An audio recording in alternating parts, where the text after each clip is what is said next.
질문 하나 드리겠습니다. 네, 여러분은 자신이 좋은 사람이라고 생각하시나요? 아니면 나쁜 사람이라고 생각하시나요? 여러분 어떠신가요? 네, 손을 한번 들어보겠습니다. 나는 내가 좋은 사람이라고 생각한다.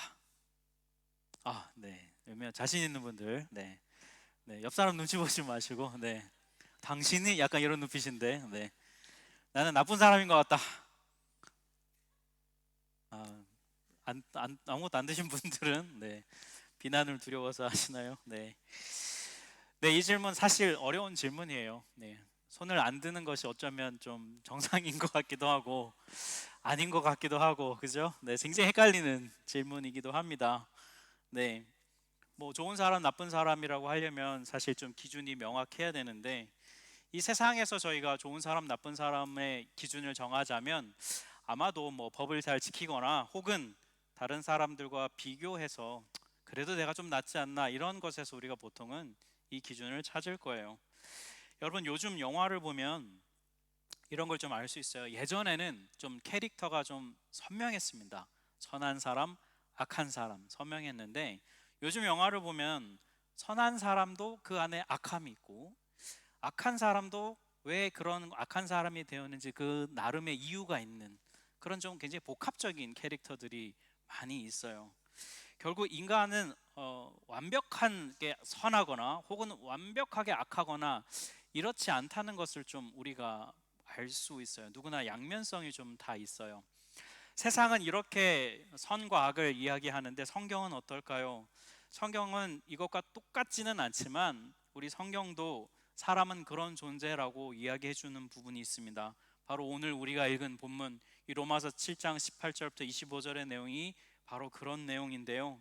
오늘 이 내용은 여러분 그리스도인인 우리가 반드시 꼭 잘 알고 정리하고 있어야 할 내용이에요. 그러니 오늘 말씀 내용을 여러분 잘 들으시고 이 내용을 잘 마음에 새기셨으면 좋겠어요. 그래야 우리가 그리스도인이라고 하는 정체성이 흔들리지 않을 수 있기 때문입니다.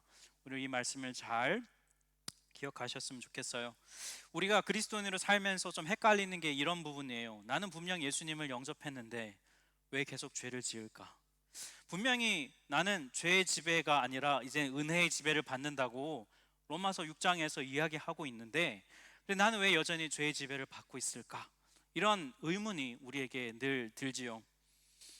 오늘 본문에서 이 부분을 잘 정리하지 못하면 우리는 늘 죄책감이나 자책감에 억눌린 채 우리가 이 땅에서 그리스도인으로 살아가게 됩니다. 그리고 그런 그리스도인을 사단은 내버려 두지 않아요. 사단은 그런 그리스도인의 생각을 무너뜨리고 스스로 그리스도인으로서 살지 못하도록 무너지게 만들기 때문이에요. 그럼 여러분 오늘 본문을 잘 이해하고 이 진리 가운데 굳건히 서는 여러분들 되시기를 축복합니다. 여러분 오늘 본문 이전에 그럼 지난주일 설교 본문이 13절까지 저희가 보았는데 오늘 그래서 사실은 14절부터 시작해야 되는데 제가 18절부터 오늘 함께 시작했어요. 이유가 뭐냐면 14절부터 17절까지와 18절부터 20절까지의 내용이 두 개가 같은 내용이 반복되고 있기 때문이에요. 잘 보시면 14절에 우리가 알거니와 하는데 18절 내가 아노니 15절에 내가 원하는 것은 행하지 않고 미워하는 것을 한다 했는데 19절에도 보니까 비슷한 내용이 나오고요. 17절에 그것을 행하는 자는 내가 아니요 내 속에 거하는 죄니라 했는데 20절도 그것을 하면 이를 행하는 자는 내가 아니요 내 속에 거하는 죄니라. 여러분 거의 같은 내용이 반복되고 있는 걸 볼 수 있죠. 바울이 이 같은 내용을 두 번 강조한 이유는 굉장히 중요한 내용이기 때문일 거예요. 무슨 내용일까? 이 내용을 접하기 전에 한 가지 좀 오늘 본문에 전제가 있어요.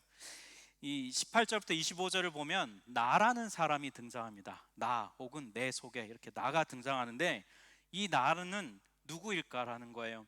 학자들의 견해에 따르면 바울이기도 하지만 이 내용은 바울의 자기 개인적인 고백뿐만이 아니라 바울이 우리 믿는 모든 그리스도인들을 대표해서 나라고 고백하고 있다는 거예요. 무슨 말이냐면 오늘 본문에 등장하는 이 나라는 사람은 예수를 믿고 영접도 하였지만 아직 성령의 지배를 온전히 받고 있지 않은 사람을 대표하는 모습이에요. 율법을 통해 뭐가 올바른지 알고 있습니다. 하나님의 뜻이 뭔지를 알아요. 그런데 실제 삶에서는 성령의 지배를 받지 않기 때문에 그의 영적인 현실에 대해 오늘 이 본문은 설명하고 있는 거예요. 그래서 오늘 설교는 그런 관점으로 좀 들어야 하고요. 편의상 저는 나를 우리로 바꾸어서 오늘 함께 말씀을 전하려고 해요. 오늘 보면 14절 말씀 우리 같이 한번 합독하겠습니다. 우리가 율법은 신령한 줄 알거니와 나는 육신에 속하여 죄 아래 팔렸도다. 여러분, 율법이 신령한 줄 안다, 이게 무슨 뜻일까? 바울은 우선 우리가 알고 있다는 거예요. 뭘 알고 있느냐? 율법이 신령한 줄 안다. 율법이 신령하다는 게 무슨 뜻이냐면 율법을 통해 하나님의 뜻이 무엇인지를 잘 알고 있다는 거예요. 율법 자체는 선한 것이다. 우리 지난 시간에 함께 말씀을 들었지요. 그래서 율법은 하나님의 뜻이 무엇인지 우리에게 알려준다는 거예요. 그래서 그 율법 자체는 선하고 좋은 것임을 안다는 것이 바로 율법이 신령한 줄 안다는 겁니다. 그런데 또 한 가지 아는 것이 있어요. 그게 뭐냐면 바로 우리가 육신에 속했다는 것을 안다는 거예요. 여기 육신은 원어로 사륵스라는 단어인데, 제가 이전에 육신이 헬라어로 한 가지 더 있다고 말씀드렸죠. 소마와 사륵스. 소마는 우리의 몸 혹은 인격적인 존재로서 인간을 뜻한다면, 사륵스는 죄성을 가진 인간을 뜻할 때 쓰인다고 말씀을 드렸는데, 오늘 14절에서는 사륵스가 쓰였어요. 즉 우리는 우리 자신 안에 하나님을 거역하고자 하는 죄성이 있다는 걸 안다는 거예요. 그러니까 정리해 보면 이런 겁니다. 우리 안에는 서로 상반된 두 가지가 함께 있다는 거예요. 하나님의 뜻인 율법을 아는 것이 있고, 동시에 하나님을 거역하고자 하는 죄성, 이 두 가지가 우리 안에 있다는 걸 안다는 거예요. 그럼 여러분, 이 정반대되는 것이 우리 안에 있으니 무슨 일이 일어나겠습니까? 서로 둘 안에 서로 충돌이 일어나게 되겠죠. 그게 바로 15절 내용이에요. 15절 같이 한번 합독하겠습니다. 내가 행하는 것을 내가 알지 못하노니 곧 내가 원하는 것은 행하지 아니하고 도리어 미워하는 것을 행함이라. 네. 뭐가 옳고 그른지를 분명히 머리로 알고 있는 거예요. 그리고 그 올바른 것을 행하고자 하는 의지도 있어요. 그런데 막상 현실 삶에서는 그대로 살지 못하는 거예요. 뭐가 옳은지 알고 그걸 행하고자 하는 의지도 있는데 정작 뭐가 없는 겁니까? 그걸 행할 능력이 우리 안에 없다는 것입니다. 왜 이런 지경이 됐을까? 이유가 뭘까? 20절을 보면 그 이유가 나와 있는데요. 합독하겠습니다. 만일 내가 원하지 아니하는 그것을 하면 이를 행하는 자는 내가 아니요 내 속에 거하는 죄이니라. 네. 그러니까 바울의 설명은 이거예요. 머리로도 알고 있고 의지도 있는데 실제로 못하는 이유가 뭐냐면 네 안에 죄가 있기 때문이야 라는 거예요. 얼핏 이 대답을 들으면 마치 나한테는 좀 책임이 없는 것처럼 들릴 수 있는데 그런 의미는 아니에요. 바울은 왜 무엇이 선한지 알고 그런 의지도 있는데 실제로 행동으로 못하는 이유에 대해서 명확하게 바울은 설명하고 싶은 거예요. 바로 죄 때문이라는 거예요. 그 죄가 우리 안에 있기 때문에 바울은 결론을 21절에 이렇게 내립니다. 그러므로 내가 한 법을 깨달았노니 곧 선을 행하기 원하는 나에게 악이 함께 있는 것이로다. 이 원어의 의미를 조금 살려서 풀어보면 이 21절은 이런 말이 돼요. 내 안에 선을 행하고자 하는 원함이 있는 바로 그때, 선을 행하고자 하는 원함이 있는 바로 그때, 바로 그 옆에 악이 가까이 있다, 이런 의미예요. 이게 좀 설명이 필요한데요. 여러분, 내가 죄인임을 인정하고 예수님의 십자가가 나의 죄 문제를 해결해 주셨다, 이거를 믿으면 여러분, 우리에게 무슨 일이 일어나냐면 죄 문제가 해결이 되지요. 더 이상 하나님의 최후의 그 심판과 정죄를 받지 않는다는 약속이 우리에게 있어요.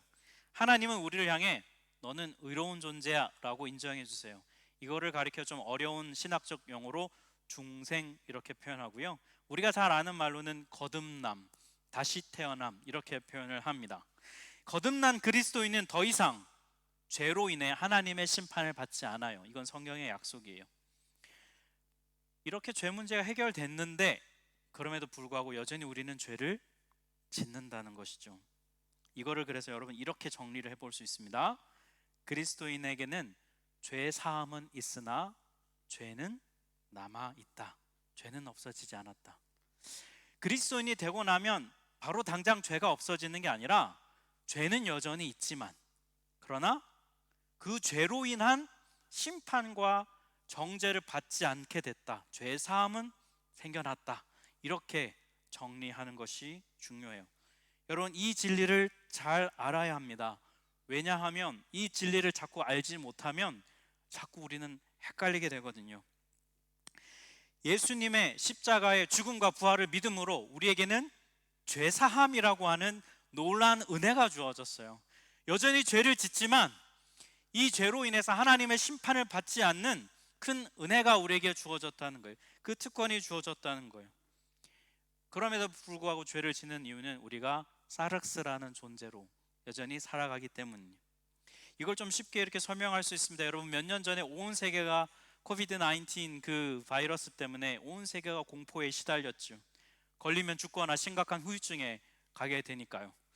그때 가장 기다렸던 게 뭡니까? 빨리 백신이 나오고 빨리 치료제가 개발되는 걸 간절히 기다렸죠. 근데 그래서 백신이 개발돼서 이제 우리가 더 이상 갇혀 있지 않고 활동도 하고 이제는 정상적인 생활을 하게 되잖아요. 근데 여러분, 코비드 19 바이러스가 사라진 건 아니잖아요. 요즘에도 여전히 코로나 바이러스에 걸립니다. 요즘에 코로나 걸리면 좀 신기하게 생각하죠. 네. 아직도 코로나 걸리니 약간 이런 컨셉이 됐죠, 이제는.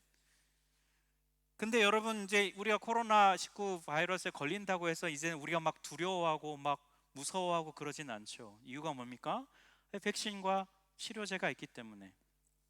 마치 이것과 똑같은 거예요, 여러분. 그리스도인인 우리 안에 여전히 죄가 있어요. 여전히 우리는 죄를 짓습니다. 그런데도 불구하고 여러분, 비그리스도인과 그리스도인의 차이는 무엇이 있겠어요? 똑같이 죄가 있지만 죄 사함이 있느냐 없느냐의 차이가 있는 거예요.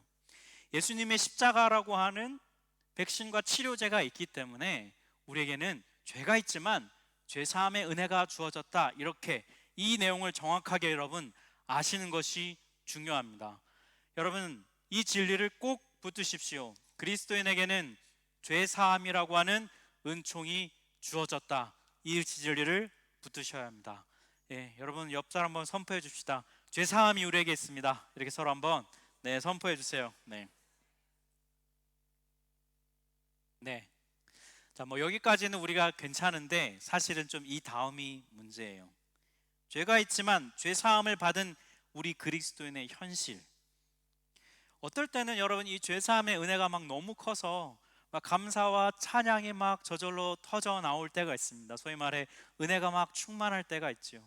내가 이런 죄를 용서받았다니. 막 애들이 잘못해도 에휴 그래 뭐 은혜가 있는데 막 용서해주고 봐주고 막 이런 때가 있는데, 또 어떤 때는 얼마 되지 않아서 뭡니까 우리가 또 죄성으로 막 충만해질 때가 있잖아요. 사사건건 시비 걸고 분명히 어제는 넘어갔는데 오늘은 못 넘어가겠고 이런 일들이 우리 안에 생기잖아요.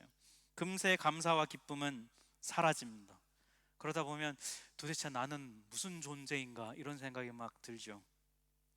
문제는 이런 상반된 모습이 우리 안에 너무 자주 반복된다는 게 문제예요. 주일날 교회 와서 오늘 같은 날 예배 드리고 같이 친교할 때는 막 천사같이 웃고 막 너무나 막 은혜를 나누다가 집에 돌아가기 위해 차 문을 닫는 순간 갑자기 돌변하는 때가 있잖아요. 네. 막 분명히 은혜로 왔는데 집 문을 들어가서 문을 열고 들어가는 순간부터 막 뭐 거슬리고 이러면 그때부터 이제 막 돌변하잖아요. 그럼 어떻게 됩니까? 주위에 있는 가족들부터 당황하죠. 네. 아빠가 왜 이러는 걸까? 네. 우리 엄마는 왜 이럴까? 네. 정작 또 본인도 당황스럽죠. 분명히 내가 괜찮았는데. 네. 그러면 어떻게 됩니까? 저 실패와 좌절감에 빠지고 이런 생각이 들죠. 야, 은혜고 뭐고 다 소용없구나 이런 생각이 드는데요. 여러분, 요 지점이 중요한 거예요. 바로 그때가 중요합니다. 바로 그 순간에 우리 안에 있는 죄가 우리를 속인다는 거예요. 20절 말씀 우리 다시 한번 합독하겠습니다. 만일 내가 원하지 아니하는 그것을 하면 이를 행하는 자는 내가 아니요 내 속에 거하는 죄니라. 네, 우리가 은혜 충만하다가 갑자기 돌변하는 것은 내가 아니고 뭐라고요? 내 속에 거하는 죄라는 겁니다. 네.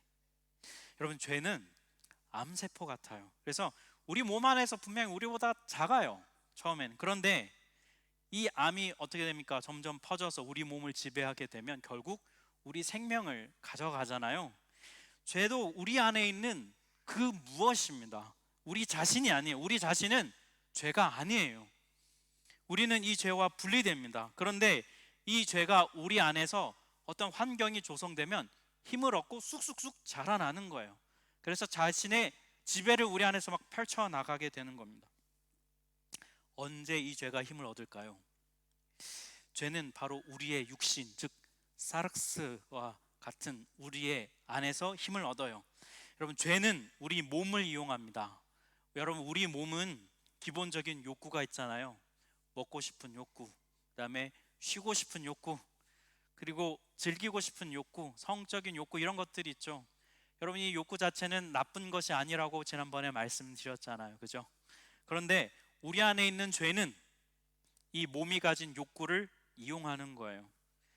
막 배고프니까 어떻게 됩니까? 인간이 정말 배고프면 어떻게 돼요? 이기적으로 나만 먹고 싶은 사람으로 돌변하잖아요.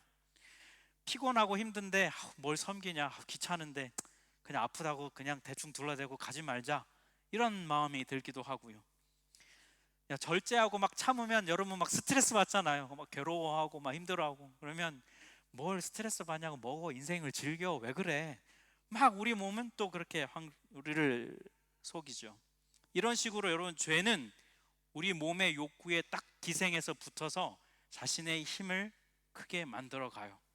만약에 우리 안에 있는 죄가 우리의 몸의 욕구를 그대로 다스리도록 그냥 몸을 내주면 우리 몸은 죄가 거주하기 좋은 환경이 되는 거예요. 그러면 죄는 우리 안에서 쑥쑥쑥 자라납니다. 마치 암세포가 자라서 전이 되듯이 우리 안에서 죄는 그렇게 자라나요. 그러면 결국 어떻게 됩니까? 죄의 지배를 받게 되는 것이죠. 이렇게 되지 않으려면 우리는 여러분, 양육과 훈련과 이런 것들이 필요한 거예요. 또 여러분, 죄는 우리 몸뿐만이 아니라 우리의 마음이 가진 욕구도 이용해요. 여러분, 우리 마음에는 분명 좋은 게 있잖아요. 아까 막 나는 좋은 사람이야 할 때 손 드셨던 분들, 그죠? 우리 마음에 여러분 선한 것이 있잖아요. 뭐 어려운 게 있으면 가서 도와주고 싶고, 남들이 안 하는 거 하려도 아유 내가 하지, 이런 섬기고자 하는 마음도 있고, 그리고 무엇이 옳은지 무엇이 잘못되는지 분별하고 싶은 마음이 있어요. 우리 안에는 선을 추구하는 마음이 분명히 있어요. 하지만 그런 동시에 우리 안에는 뭐가 있습니까? 미움의 감정이 남아 있고요, 서운함의 감정이 있고요, 용서하기 싫은 마음이 남아 있고요, 이기적이고 자기중심적인 그런 생각이 우리 안에 있어요. 사람에게 받은 실망감, 상처, 사단이 거기에 심어주는 왜곡된 생각, 이런 것들이 우리의 마음에 가득 차 있으면 우리 안에 있는 죄가 그것을 이용하는 거예요. 그럼 여러분, 이런 것들을 우리의 마음에 가지고 있으면 안 된다는 거예요. 미움의 감정들이 있을 때 기도를 통해, 찬양을 통해, 말씀을 통해 그런 것들을 떠나 보내야 합니다. 용서를 선포해야 하는 것이죠. 우리의 감정에 그런 상처와 아픔에 찌끄러기가 남아있지 않도록 그런 것들을 자꾸 비워내고 버려야 해요. 그거를 가지고 있으면 죄가 그걸 먹고 자란다니까요. 그래서 우리의 마음에서 그걸 다스리고 우리의 생각을 다스리면 어떻게 됩니까? 그게 우리 인격이 되어버리는 것이죠. 그 결과가 뭡니까? 오늘 보면 22절 23절인 거예요. 우리 같이 한번 합독하겠습니다. 내 속사람으로는 하나님의 법을 즐거워하되 내 지체 속에서 한 다른 법이 내 마음의 법과 싸워 내 지체 속에 있는 죄의 법으로 나를 사로잡는 것을 보는도다. 네, 여러분, 여기 보면 속사람이라는 말이 등장하는데 이건 그리스 철학에도 있는 개념이에요. 속사람은 뭐냐면 인간이 막 동물적인 본성으로 막 행동하는 게 아니라 이성적이고 합리적으로 행동하는 인간의 모습을 가리켜 속사람이라는 개념이 그리스 철학에도 있어요. 근데 죄를, 여기서 오늘 본문에서는 죄를 따르는 것이 아니라 하나님의 법을 따르는 우리의 모습을 가리켜 속사람이라고 바울이 그 개념을 가지고 여기서 말하고 있어요. 이 속사람이 있는데 문제는 뭐냐면 이 속사람이 내 안에 있는 죄의 법과 막 싸워서 어떻게 되는 거예요? 결국에는 죄의 법에게 패배하게 된다는 거예요. 이 속사람이 자꾸 죄의 힘에 굴복하게 된다는 거예요. 아니야, 이런 걸 하면 안 돼, 하나님의 뜻이 아니니까. 이렇게 우리 속사람이 죄의 유혹에 버팁니다. 그런데 죄가 또 유혹해요. 야, 뭐가 어때? 너만 그러는 거 아니잖아. 야, 저 부분이 김 집사님도 그러고 박 집사님도 그러는데, 야, 김 목사도 그러던 것 같은데, 야, 너라고 뭐 네가 뭐 별거야? 그냥 해. 그런가? 또 속사람이 막 헷갈리다가 아니야, 그래도 하나님의 뜻이 아닌 것 같아, 막 버티고 하면 뭡니까? 야, 너무 그렇게 괴로워하지 마. 괴로운 거 하나님 뜻이 아니야. 그냥 살아. 이러면서 막 우리에게 유혹하는 거예요. 어차피 하나님이 용서해 주신데 뭐가 문제야? 이렇게 우리를 유혹한다는 것이죠. 그래서 이렇게 계속 티격태격 하다가 우리 속사람과 제가 티격태격 하다가 어떻게 됩니까? 결국은 우리가 어떻게 돼요? 죄의 지배 아래에 놓이게 된다는 거예요. 이런 결과가 생기는 이유가 뭐냐면 우리 안에 있는 무엇이 약하기 때문인가요? 속사람이 약하기 때문이에요. 여러분, 우리가 그리스도인이지만 자꾸 죄의 힘에 굴복하는 이유가 뭐냐면 내 속사람이 약하구나, 이렇게 우리가 알아야 되는 거예요. 그러면 어떻게 됩니까? 탄식이 터져 나오는 겁니다. 24절 말씀, 오호라 나는 곤고한 사람이로다. 이 사망의 몸에서 누가 날 건져내려. 예수 믿고 죄 사함을 얻었음에도 불구하고 24절처럼 고백하며 사는 그리스도인이 많습니다. 이게 현실이라면 여러분 너무 괴로워요. 그래서 어떤 분들은 이런 말을 하기도 해요. 차라리 기독교인이 아니었다면 맘 놓고 죄라도 질 텐데, 괜히 교회 다녀가지고 이것도 죄라고 그러고 저것도 죄라 그러니까 죄 지면서도 막 괴롭고, 차라리 맘 편하게 죄라도 짓고 죽기 전에 예수님 믿고, 그게 우리 평생의 소원이잖아요, 여러분. 근데 그러지도 못하고 막 하는 우리의 현실. 근데 여러분, 정말 그렇게 얘기한다면 그건 진짜 어리석은 거예요, 여러분. 내가 그리스도인인데 이 24절처럼 고백하면서 만약에 살고 있다면 아직 여러분 복음이 무엇인지 절반만 알고 있는 거예요. 복음에서 여러분 중요한 두 가지 요소가 있어요. 첫 번째는 뭐냐면 우리가 아까 받았던 뭐예요? 죄 사함을 받았다. 네, 이게 굉장히 중요하거든요. 그런데 이 죄 사함과 함께 그리스도인이 얻게 된 놀라운 것이 있습니다. 그건 뭐냐면 바로 성령인 거예요. 성령. 네. 죄 사함과 성령, 이 두 패키지가 함께 우리 안에 있을 때 진정한 복음을 우리가 얻고 소유하게 된 거예요. 여러분, 오늘 설교 제목이 뭔지 아까 스쳐 지나가기 전에 보셨습니까? 성령의 다스리심이 없다면이요. 여러분, 그리스도인 안에 성령님이 살아 계신데 만약에 성령의 다스리심이 없이 살아갈 때 일어나는 일이 오늘 읽은 본문의 내용인 거예요. 여러분, 사도행전 2장 38절을 보면 그리스도인이 복음을 받아들일 때 일어나는 두 가지가 명확하게 나와 있어요. 우리 같이 한번 합독하겠습니다. 너희가 회개하여 각각 예수 그리스도의 이름으로 세례를 받고 죄 사함을 받으라. 그리하면 성령의 선물을 받으리니, 여기 성령의 선물이라고 되어 있는데 그 헬라어 원어를 보면 전치사가 소유격이 되어서 저 성령의 선물이라고 되어 있는데, 이 소유격은 동격으로도 얼마든지 해석이 많이 가능해요. 영어의 그 오브도 보면 발음이 좀 근데 오브 그 알죠? 네, 뭔지 아시죠? 네, 소유격도 되지만 동격도 되거든요. 그게 여기도 마찬가지예요. 그래서 성령의 선물도 되지만 성령을 선물로 받는다, 이렇게도 해석이 되고 실제로 다른 사본은 그렇게 해석도 많이 해요. 예수를 구원자로 믿으면 어떻게 된다고요? 죄 사함을 받고 그리고 성령을 선물로 받는다. 여러분, 이게 진리예요. 네. 근데 문제는 우리 안에 성령님이 살아 계신데 우리가 성령을 선물로 받았는데 우리는 성령님이 없는 것처럼, 안 계신 것처럼 그렇게 살아간다는 거예요. 죄사함은 알겠는데 성령이 살아계신지는 잘 모르거나 알아도 아닌 것처럼 자꾸 살아간다는 거예요. 그게 바로 오늘 그렇게 살 때 일어나는 일이 오늘 본문의 내용인 거예요. 여러분, 역사적인 인물들 보면 왕들 있잖아요. 왕들이, 어떤 왕은 왕으로서 자기 카리스마를 막 발휘하고 왕으로서의 왕권의 강력한 힘을 사용해서 왕다운 삶을 살지요. 그런데 또 어떤 왕들을 보면은 정말 힘이 약해서 왕이지만 왕 같지 않은 왕들도 많이 있잖아요. 오히려 신하한테 막 휘둘리고, 분명히 신하가 왕에게 머리는 조아리지만 실제로 뒤에서 실세와 권력을 잡고 있는 그런 왕들도 역사 속에 많이 있었잖아요. 여러분, 이게 성령의 지배를 받지 않는 그리스도인의 모습이 바로 그런 왕과 같은 거예요. 왕이라고 하는, 성령이라고 하는 하나님 나라의 힘이, 능력이 우리 안에 살아 계심에도 불구하고 그게 없는 것처럼, 안 계신 것처럼 살아가니까 어떻게 됩니까?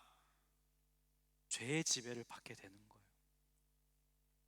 분명히 죄가 성령보다 약함에도 불구하고 죄가 몸과 마음을 지배하게 돼버리는 것이죠. 그 현실이 바로 24절의 탄식이에요. 오호라, 나는 공고한 사람이로다. 이 탄식에서 벗어나는 방법은 뭡니까? 로마서 8장 이제 앞으로 볼 성령의 그 답이긴 해요. 그런데 여러분, 그러려면 진짜로 이 진리가 내 삶에 작동하려면 우리에게는 이 진리를 믿음으로 반응하는 것이 중요해요. 복음을 받아들일 때 두 가지, 뭐라고요? 첫 번째는 죄사함, 두 번째는 성령. 이 두 가지가 우리 안에 주어졌다는 걸 명확하게 고백해야 돼요. 오래전 여러분, 미국의 남북 전쟁이 있었잖아요. 남부연합과 북부가 전쟁에서 결국 북부가 승리하였습니다. 그래서 결국 모든 노예들이 다 해방이 됐어요.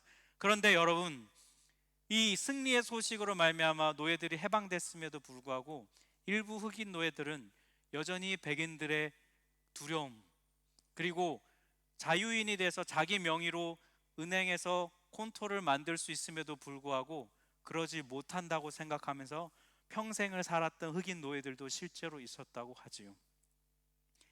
자유가 주어졌는데, 죄로부터 자유가 주어졌는데도 불구하고 죄로부터 자유가 주어졌는지도 알지도 못하고 믿지도 못한 채 그저 평생의 죄의 노예로 살고 있는 그리스도인의 모습이 바로 그런 모습이에요. 죄는 어쩔 수 없구나. 죄는 이길 수 없구나. 우리는 약합니다. 우리 그런 얘기 자주 하죠. 제가 연약해서, 제가 부족해서. 네, 맞는데요. 그런 약한 우리에게 누가 계시다고요? 대답해 보세요, 여러분. 누가 계시다고요? 성령님이 계신다고요. 제발 좀 믿으세요, 여러분. 우리가 그냥 그렇게 무력하게 살도록 성령님, 하나님 우리를 내버려 두시지 않았다는 것입니다. 우리가 이 진리를 믿어야 돼요. 그리고 우리가 죄의 지배가 아니라 성령의 지배를 받기 위해서, 그래서 우리에게 뭐가 필요하냐면 말씀과 기도가 필요합니다. 말씀과 기도가 아니면 우리 안에 있는 성령의 능력의, 성령의 지배를 우리가 받기 힘들어요, 여러분. 속사람을 강건하게 하는 유일한 방법은 말씀을 먹고 기도를 통해 주님의 임재 안에 거하는 것이 우리 안에 있는 속사람을 강건하게 하는 거예요. 성령님이 우리 안에 계신데 여러분, 왜 자꾸 바보처럼 당하고 살아갑니까? 죄로 인해 무너지고 넘어질 수는 있지만 여러분, 죄의 지배는 받아서는 안 되는 거예요. 우리 안에 성령님이 살아 계시기 때문입니다. 이 성령님으로 말미암아 우리에게 주어진 회복의 은혜가 있어요. 그래서 바울은 오호라, 나는 공고한 사람이로다. 누가 나를 건져내랴 하고 바로 25절에 이렇게 고백하는데요. 같이 합독하겠습니다. 25절. 우리 주 예수 그리스도를 통하여 나를 건져주신 하나님께 감사를 드립니다. 그 곤고함과 탄식 속에서도 바로 고백합니다. 왜요? 나를 이런 상황에서 날 건져주시는 분은 바로 예수님이구나. 여러분, 성령님이, 예수님이 우리 안에 거하시는데, 예수님이 우리 안에 거하시는 방법이 뭐냐면 성령님을 통해서 우리 안에 거하시는 거예요. 그래서 사실은 성령님이 우리 안에 계신다는 것은 예수님이 우리 안에 계신다는 말과 사실은 같은 뜻이긴 해요. 다만 우리의 삼위의 하나님의 역할이 있기 때문에 우리가 성령님이 우리 안에 계신다고 하는 거예요.